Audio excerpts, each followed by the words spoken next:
to you by Sport Check. Tom Gazzola alongside Bob Stauffer and Jack Michaels from the Oilers Radio Network. Gentlemen, the Oilers defeat the San Jose Sharks in 6 games. They now face another Pacific Division opponent, of course, the Anaheim Ducks. But before we look at the Ducks-Oilers series, we're going to take a peek back at what we saw against San Jose, where the Oilers, they went through everything in that series, didn't they, Jack? Well, they were in a position after a 7-0 loss in Game 4 and a 3-1 deficit with 22 minutes to go in Game 5, where they were potentially staring at the very real possibility of facing elimination in Game 6 back in San Jose. But thanks to a highly supportive and probably the loudest crowd I've ever been witness to, they were able to rally in Game 5.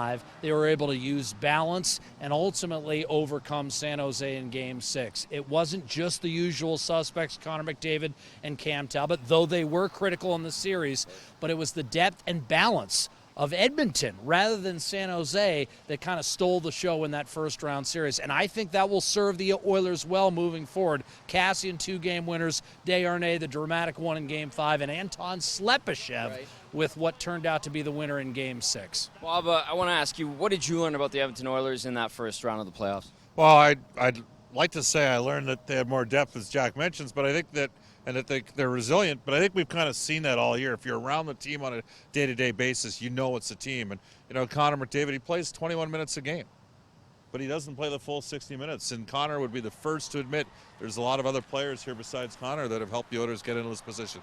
Cam Talbot, first, playoff starting performance, did well. He went flat out-dueled Martin Jones and, got to help get the Oilers series win. Edmonton's got greater defensive depth. I think we knew that all year long. And as Jack alluded to, obviously the scoring depth made a difference. So much focus on Brent Burns and Connor McDavid to start the series. And ultimately, I think some of the pundits, if you told people at the start of the series Edmonton was only going to get 11 points total from their top 2 lines, they'd say there's no way the Oilers were going to win the series. But they did. And so now we talk so much about growth and development this year. And as Jack mentioned, now they got an opportunity to take what they got out of that series with San Jose and the victory and transition that in to another step up, I think, in weight class against the Anaheim Ducks. Are you guys surprised at all at the way the Oilers bounced back from that drubbing that they took in Game 4?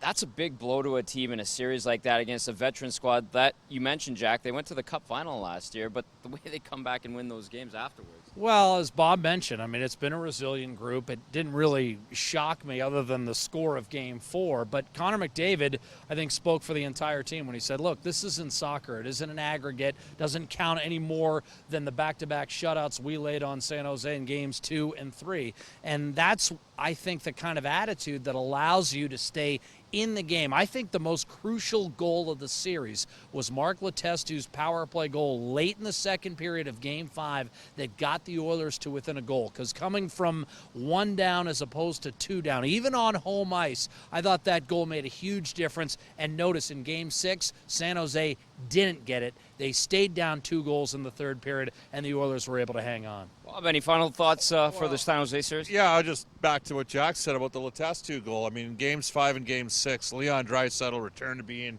the Leon Draisaitl we saw during the course of the season. He had some illness to deal with in various stretches. We'll never fully know to what extent he was dealing with it, but clearly it affected his game. And that bodes well for the Oilers moving forward against Anaheim, because Leon Draisaitl has lit up the Ducks this season. All right, Bob and Jack will be back in part 2 as we tee up the second round series with the Anaheim Ducks.